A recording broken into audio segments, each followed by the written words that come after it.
రీసెంట్‌గా జూన్ 18న ఒక labour women panic అవుతూ తన 13 ఇయర్స్ ఓల్డ్ కూతురు కనపడట్లేదని పోలీస్ స్టేషన్‌కెళ్ళి కేస్ పెట్టింది. ఈ ఇన్వెస్టిగేషన్‌లో షాకింగ్ రియాలిటీ ఏం బయటపడిందంటే ఆమెని ఒక రిక్షా పుల్ల జస్ట్ డబ్బుల కోసం హోటల్ ఆపరేటర్‌కి ట్రాప్ పెట్టేసి అమ్మేశారు. జస్ట్ 5 డేస్‌లో కంటిన్యూయస్‌గా 30 మెంబర్స్‌కి పైగా ఆమెని గ్రూప్ అసైన్ చేశారు.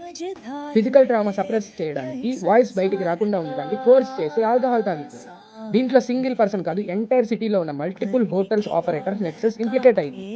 సదార్ పోలీస్ టీమ్ టెక్నికల్ ఎవిడెన్స్‌తోని హోటల్ జాయ్ ఇన్‌పై సడెన్‌గా లైవ్ రైడ్ చేసి ఆ చిన్నారిని సేఫ్‌గా రెస్క్యూ చేశారు. ఇప్పటికే 14 మెంబర్స్‌ని అరెస్ట్ చేశారు. Public and Congress local leaders నుంచి సివియర్ ప్రొటెస్ట్ రావడంతో ఇమ్మీడియట్‌గా అథారిటీస్ హెవీ ఫోర్సెస్‌తోని వచ్చి జాయ్ ఇన్, కుంగర్ అండ్ సఫైర్ హోటల్స్‌ని బుల్డోజర్స్ తోటి కంప్లీట్‌గా రేజ్ అండ్ డిమాలిష్ చేశారు. But think about it guys, అసలు మేజర్ టూరిస్ట్ స్పాటే కాదు ఆ స్మాల్ డిస్ట్రిక్ట్. రన్నింగ్‌లో ఉన్న 150కి పైగా ఇల్లీగల్ హోటల్స్ అనేవి పర్మిషన్ లేకుండా ఎలా నడుస్తున్నాయి?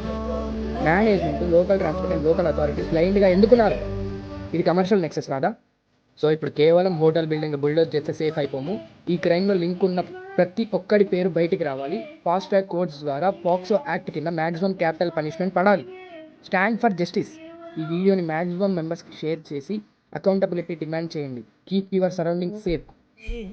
ఈ ఇన్సిడెంట్ కాబట్టి బయటపడింది, కానీ మన ఇండియాలో ఇలాంటి ఇన్సిడెంట్స్ చాలా జరుగుతూ ఉంటాయి, కానీ బయటికి రావు. భయపడాలి. ఇంకోసారి ఇలాంటి తప్పులు చేయాలంటే భయపడాలి. చేసే తప్పుకి జెండర్‌కి సంబంధం లేదు.